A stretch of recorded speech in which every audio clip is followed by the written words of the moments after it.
right, everyone. Welcome in. Yes. All right. What is it? Happy Tuesday. Is it Tuesday? It is Tuesday. It's Tuesday. It's a fun day. Tuesday. Tuesday Rules Day. There we Here go. on CTV with Taylor. Well, News 10 Plus. There we go. News Time Plus. There you go. That's what it's called. I knew that. We changed the name. That's okay. Yeah. And joining me now is Nicole Buchmann with Studio 10. Yes. And we were just talking about a lot of the things you can expect, but we got to tell everyone else. Yes, we do. There's just so much stuff going on here in our area. I feel like I need to come in with like a long list every single day. I was trying to find like a piece of paper, like pages of pages. There's so much stuff going on. But that's great. It means it's summer. There's always stuff to do. But here on Studio 10 today, we're talking a lot about farmers markets. So it's kind of the kickoff to farmers markets today. It's kind of like the unofficial. I know some of them have been going on year round, but you know they're inside. Yeah. Some are only once a week. East Lansing Farmers Market, I think, just opened this past weekend. Yep, and then now you're going to see more and more weekday ones. Yes. So Claudia's going to be live from the farmers market over in DeWitt. So we're super excited to meet some of those vendors. And it's so interesting, too, and give a lot of credit to the vendors. Some of them are at different farmers markets like throughout the week. Like, this is huge. They hop around. Yeah, so she's going to be focusing a lot on the DeWitt Farmers Market, what you can see there, but we're also going to be highlighting all the other ones that you can see during the week. Because, you know, sometimes, you know, you have those extra times in your lunch breaks or, you know, in the morning that you can stop by these. But of course, you know, they are popular on Saturdays and Sundays, but, you know, we're going to help you figure out during the week where you can stop by and all that stuff. Were those just freeze-dried apples? Yes. That looks so good. Yes, I know. I was just craving freeze-dried apples are so good in salads. I'll put it up again. Let's see it. But yeah, we're super excited to go live from there. It's going to be a lot of fun. And just it's so nice to talk to organizers and the vendors because so much work goes into all these events. And, you know, we need to give a lot of credit where credit is due. So, it's just so yummy. So, super excited for that. Also in our show, we are talking a little bit about the Blues Fest. So Jackson has their own Blues Fest, and we're going to go over their lineup, what we can expect music-wise. So it's going to get a little smooth. I like it's that. It's going to get a little soulful here on Studio 10. This is their 22nd year. We're going strong. Yeah, exactly. I like pulled the joke. I was like, 22, like feeling 22, Taylor Swift. And that is coming up this week. Yeah, exactly. Busy week. Yeah, she will not be at Blues Fest. No. She's got her own thing going on. Yeah, exactly. But yeah, so it'll be nice to hear from her. And then, you know, all this week we are kind of kicking off our Father's Day giveaway. Can you believe Father's Day is coming up already? Absolutely You just had what was it, the Mamacations? Yeah, Mama Nations. Mama Nations, there we go. And now we have Dedications. So it's like finding time to dedicate to your dad. Tell us why your dad is dedicated or dedicated to your family. Play on words. Basically, just please send us in why your dad is so special. That's all we want to know. It's super easy. Go to wilx.com/studio10. /contests. That's how you do it. And you could have a chance to win gift cards to Big B, a golf course, Big John's, what are other, oh my gosh, Fun Time, City Limits, like all things you can do with your dad. Yeah. Yeah, so it's a lot and it's super fun, so we're super excited. And this week we're kind of highlighting our own dads to show you how easy it is to nominate your dad. So today's my dad, so you'll get to see some flashback photos from 1995. Oh, we'll take a look at those. I know Rochelle's dad was yesterday. We'll see your dad today. Yes. All right, and see how we can dedicate our dads. Yes. Yeah, and then of course it's Tuesday, so it means it's Take Me Home Tuesday. So we're gonna also have an cute animal joining us, yes, and how you can take them home. So there you go. super fun. And yeah, I know. I apologize. I'm in like a t-shirt, but that's because tomorrow. Here's a quick little tease. Far tease. Tomorrow is a global warming day. It's a global running day. There's the word we're looking There's for. There's the difference. I was warm after running, so Rochelle and I raced each other at the whole track, and told us, and we went over like the benefits of running. So you'll see who won. I used to be a runner back in the day. A sprinter or distance? Distance. I was Oh, a distance, okay. but let me tell you, you cannot put me out there right now. I would be. Yeah, it's not Wheezing. pretty. Yeah, breathing is a good technique to do before, after, and during the race. But yeah, I can't. Distance, I give you full credit. We hardly did Hey. 100 meters. We said, we'll do half that. No work. Good for you, though. Still running around. All Yeah. right. Thank you, Nicole. If you want to stay connected with Studio 10, there are. Sorry, we're knocking the chairs around. We got to move them out of the way. We got a few ways you can stay connected. Give me a second so I can pull out my box. I have to be as tall as Justin over here. He's very tall. But if you want to check out Studio 10, you can stay connected with a variety of their contacts. There we go, right there. We're having trouble with our words today, Justin. That's choosing okay. our words.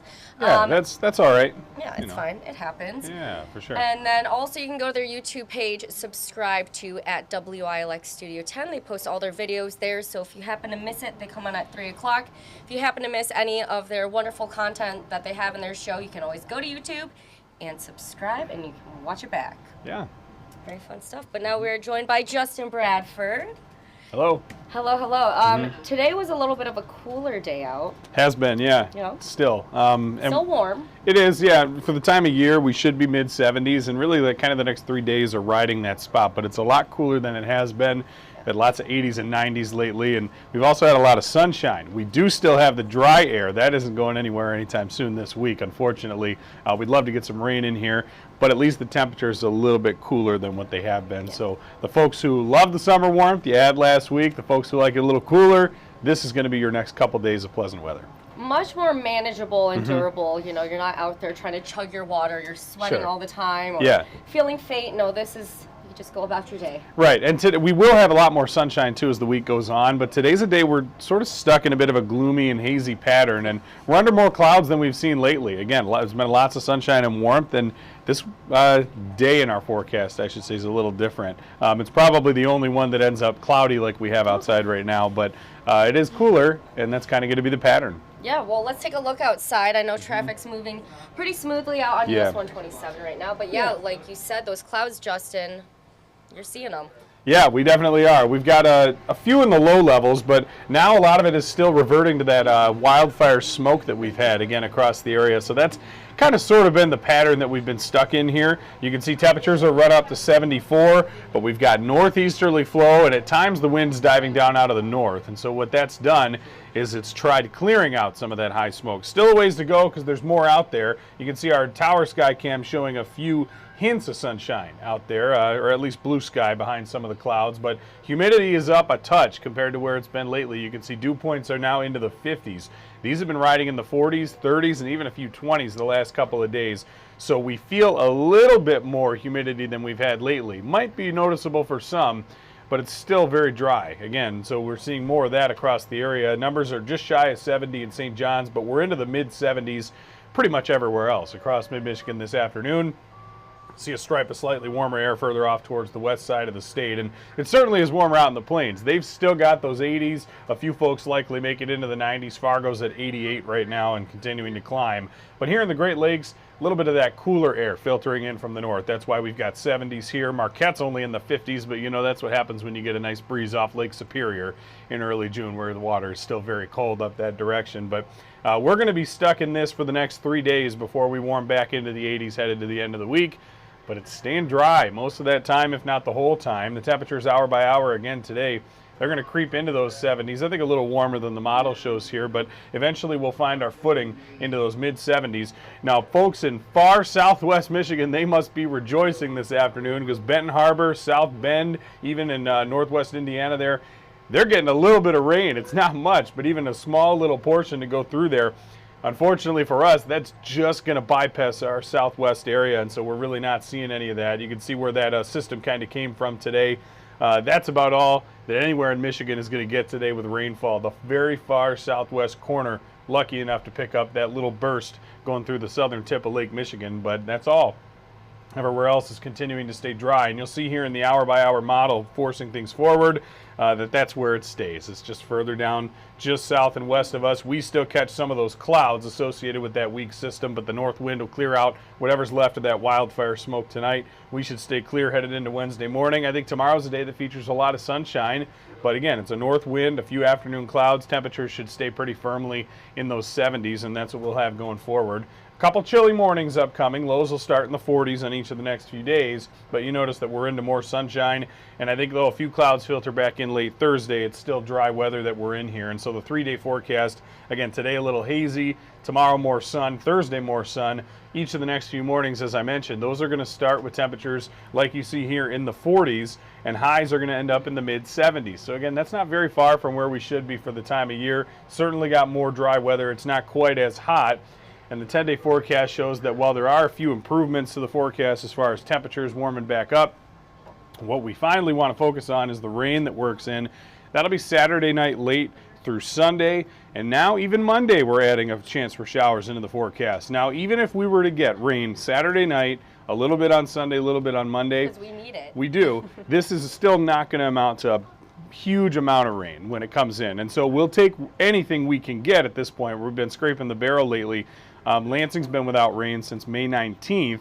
And so if we don't get rain until Saturday night, Sunday morning, that will have marked 23 days at that point in time with not a drop of rain in Lansing. And so that's more than 3 weeks, and that is not good in a time of year when we're used to getting at least your garden variety showers kind of here and there. And we're just not seeing that, or we haven't been seeing it for the last couple of weeks. And so hopefully we can work some of this rain in.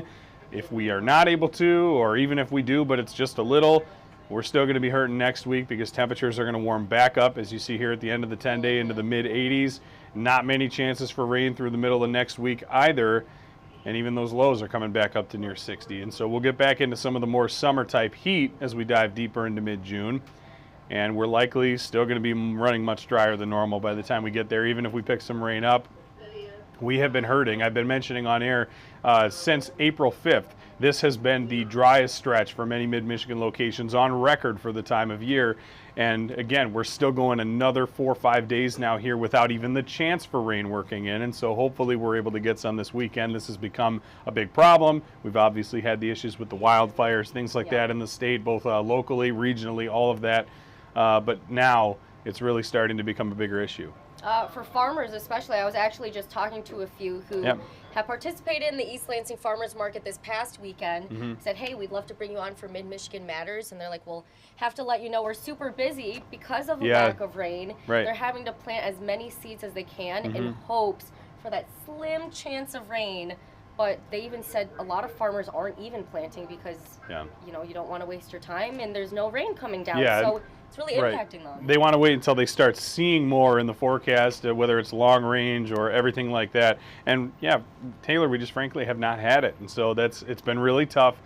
Something we've had to grind through. Now, we've kind of mentioned too, the weather's been pleasant, so the folks who don't have to worry about agriculture, don't have to worry about that as much from a personal level. The weather's been fairly nice. It's been pleasant, but we love the pleasant days, but boy, we need some rain. I mean, and that's what we're geared towards.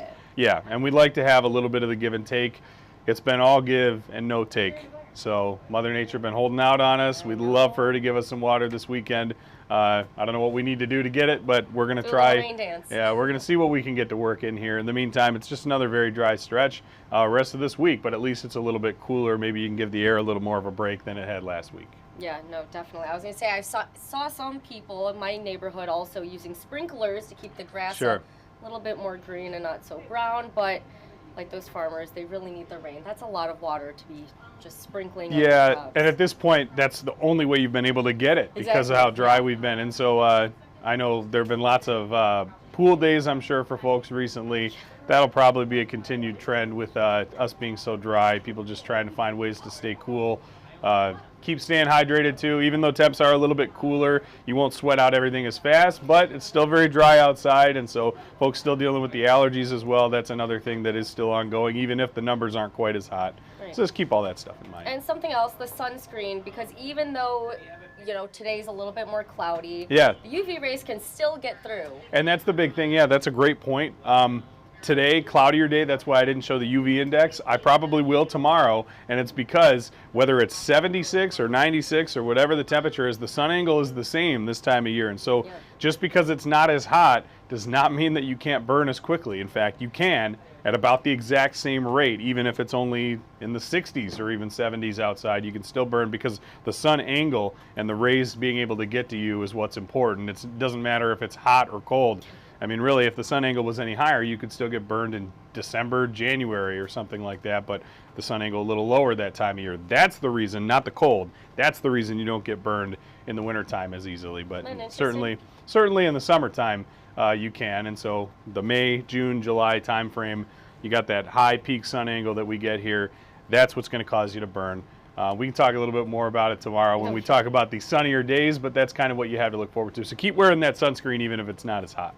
Yeah. All right. Well, if people want to stay up to date, Justin, there's a resource that's very helpful. Yeah, WILX weather app here. It's our first alert weather app, the best way you can get information on your updated forecast all around the region. We provide those daily video updates, real-time traffic notifications, push alerts, hour-by-hour forecast, future radar. This is customizable to your location. You can set it on one location. If there's somewhere you go a lot, you can save that. All you need to do is search WILX weather. It's absolutely free, both in the Google Play and App Store. And so again, this is really a great resource that you can have to get any of the useful information that you need across mid-Michigan. Again, myself, Andy, Darren, Colton, we all do a whole lot to get this thing continued to be pushed forward. And we've had some great traffic on it. It seems that a lot of people enjoy using it. And I certainly hope that that's the case because we, again, work very hard, tirelessly on this. We always welcome feedback. And if you have any, please let us know. But certainly a great resource to have in the palm of your hand when it comes to the First Alert weather forecast. Great way to have it and a great tool to keep in mind. I use it every single morning. I open up and I'm like, which outfit should I wear today for the 11 and the 4? Yep. That's what I do. I check the app and I go, all right, it's going to be a little chillier. I will wear some pants or something. Yeah. Or it's warmer, I'll wear a dress. Sure. There we go. Yeah. Something exciting, Justin. I don't know if you've heard. Lansing Lugnuts going up for one of the best ballparks. Oh, okay. Did you know? Jackson Field. I'd heard some rumblings, but I hadn't seen a whole lot about it. So that's very cool to learn. Well, awesome. Here we go. We're going to swing some information your way. See what I did there? Okay, nice. But, so the Lansing Lugnuts, if you watched Extra Innings at noon today, usually we have it Mondays at noon where we talk to Jesse Goldberg-Strassler and Adam Jackson, the voices of Lansing Lugnuts, and they talk about their previous series, their promotions, what to expect for the next series, and Lugnuts who are moving up, like, I can't remember the one they were talking about today. But anyways, they were talking about some like Matthew Boyd who have gone to the Tigers. Of course, yeah. So very cool. But one of the things that we wanted to bring up, and I will show it right now on your screen. Oh, let's enlarge it. There you go. Perfect. On your screen, Yeah. if you go to ballparkdigest.com, you're going to see that Four Winds Field, which is the South Bend Cubs down in South Bend, Indiana, are going up against the Lansing Lugnuts and their Jackson Field for the best ballpark for Ballpark Digest. So it's very exciting. Right now it is a 52% to a 48% vote. You're seeing Jackson Field, our Lugnuts, they're just 4% behind the South Bend Cubs. So what you're going to want to do is go on and actually, thank you, Crystal, we have a link to in our Extra Innings story on our website, WILX.com. If you head to our website and you click on the Extra Innings story, you're going to find that link to go vote for the Lansing Lugnuts. Go Nuts. And talk about them being the best ballpark. Let's hope they win it. Sure, and of course I'm biased since, you know, I've both lived and worked in this area now for several years and have certainly been on Jackson Field plenty of times myself to not only see the Lugnuts play, but also to participate in different community events, another one of which we're going to learn about more here shortly. I love the backdrop at Jackson Field. Oh, yeah. It's excellent having the apartment complex back there, and I love the little numbers they have up there. You know, they write all the numbers on the outfield wall normally. You've got like 335 down the line, 400 to center field. Oh, yeah. Well, on their apartment buildings, they put in big numbers like 484, like just these unreasonable distances almost that are up on top of the buildings, and it's kind of funny. It gives you a little laugh every time you look at them. That is I think cool. that's a unique feature that very few, if any, ballparks around the minor leagues have, and so I think that is just one of many reasons that Jackson Field deserves to have that spot. So hopefully you can go on and vote for that. Certainly would be great to see them win and move on through the semifinals. Oh, and they have so many fans who are dedicated in being there. I mean, I've only been to 2 games now, but I've had, friends like you go, and my brothers have gone. They always talk about how exciting going to Jackson Field it is, and watching the Lugnuts play, and getting the yummy food there, and seeing all of the fans just chant together. They love it. It's a great experience, unique ballpark. Folks work really hard to make it just an entire positive game day for everybody, and experience. And so hopefully you can go on and lend them a vote if Yeah. you feel so inclined. It should be nice there. There you go. I'm sure Big Lug would love that too. Yeah, no kidding. He would love that. And the South Bend Cubs, so Four Winds Field, they are defending champions. We need to take it away from them. Yeah. We need to be the champions. And by we, I mean Lansing Lugnuts and Jackson Field. So go vote. Again, that link, you can head to WILX.com, our website, and you're going to find on the Extra Innings story that link so you can go vote. Yeah. But for now, we're going to talk about what's coming up in our later newscast, what you can expect later today. Coming up on Mid-Michigan Matters, woo! Free fishing weekend in Michigan, Justin. So I know we were talking about that slim chance for rain, but I know people will be able to go out and it'll be relatively nice weather for this weekend. And sometimes that'll stir things up, bring out more fish. There you So go. you never know. I was reading something from the Michigan DNR. They're actually coming in today for Mid-Michigan Matters, so I'll let them touch a little bit more on this. But Cool. They had a little press release come down saying how the summer heat can really impact the fish in the water. It can, yeah, and no it can doubt. reduce their oxygen levels, and I found it very interesting. So sitting down for Mid-Michigan Matters today, we will be bringing in the Michigan DNR, a conservation officer, who's talking about free fishing weekend, how you can experience that for free. I'm going to say it again, free, who doesn't love that? Oh, yeah. And then how you can go about fishing season the rest of this summer, what you need to know in terms of regulations, and how you can just have fun out on the water. News 10 at 5, Food Truck Tuesdays in Jackson are back. So we have all the tasty bites on wheels that you can expect to see, and I am getting hungry right now. News 10 at 5:30, we have the story of a teacher who is helping a former student get a bathroom that is accessible to her and her needs. I was watching a little bit about this, and I don't want to give it away, but you should definitely tune in News 10 at 5:30. It is such a heartfelt story. And then News 10 at 6, we'll have more on the proposed bill that would help make prescription medications easier to afford and more accessible for Michiganders across our area. So we'll have more of that coming up in News 10 at 6. But until then, I think we're going to send it over to our one reporter out in the field right now, Aaron Bowling. We've got them all over the place, but Aaron's got to show us what's expected coming up in our 90 minutes of news. I'm Aaron Bowling, and today I spoke with an Okemos bus driver who wrote this book to help raise money for students who struggle to read. Okemos students competed to have their art on the cover of the book, and the winner was announced this morning. The book will soon be available for purchase on Amazon, and I'll have that story on News 10 at 6. Taylor, back to you. All right, thank you, Aaron, for showing us what you have coming up later in the newscast. Justin, anything else? No, just, keep staying hydrated out there. Again, keep notice of the burn bans, anything locally in the community. Even though it is cooler weather this week, it's still very, very dry out there. That has not changed versus when we were in the 90s. In fact, since we've gone another week without rain, it's even drier than it was last week. And so fire danger is still elevated around the region. Please be mindful of that the rest of the week here. All right, until then, take care and have a great rest of your Tuesday.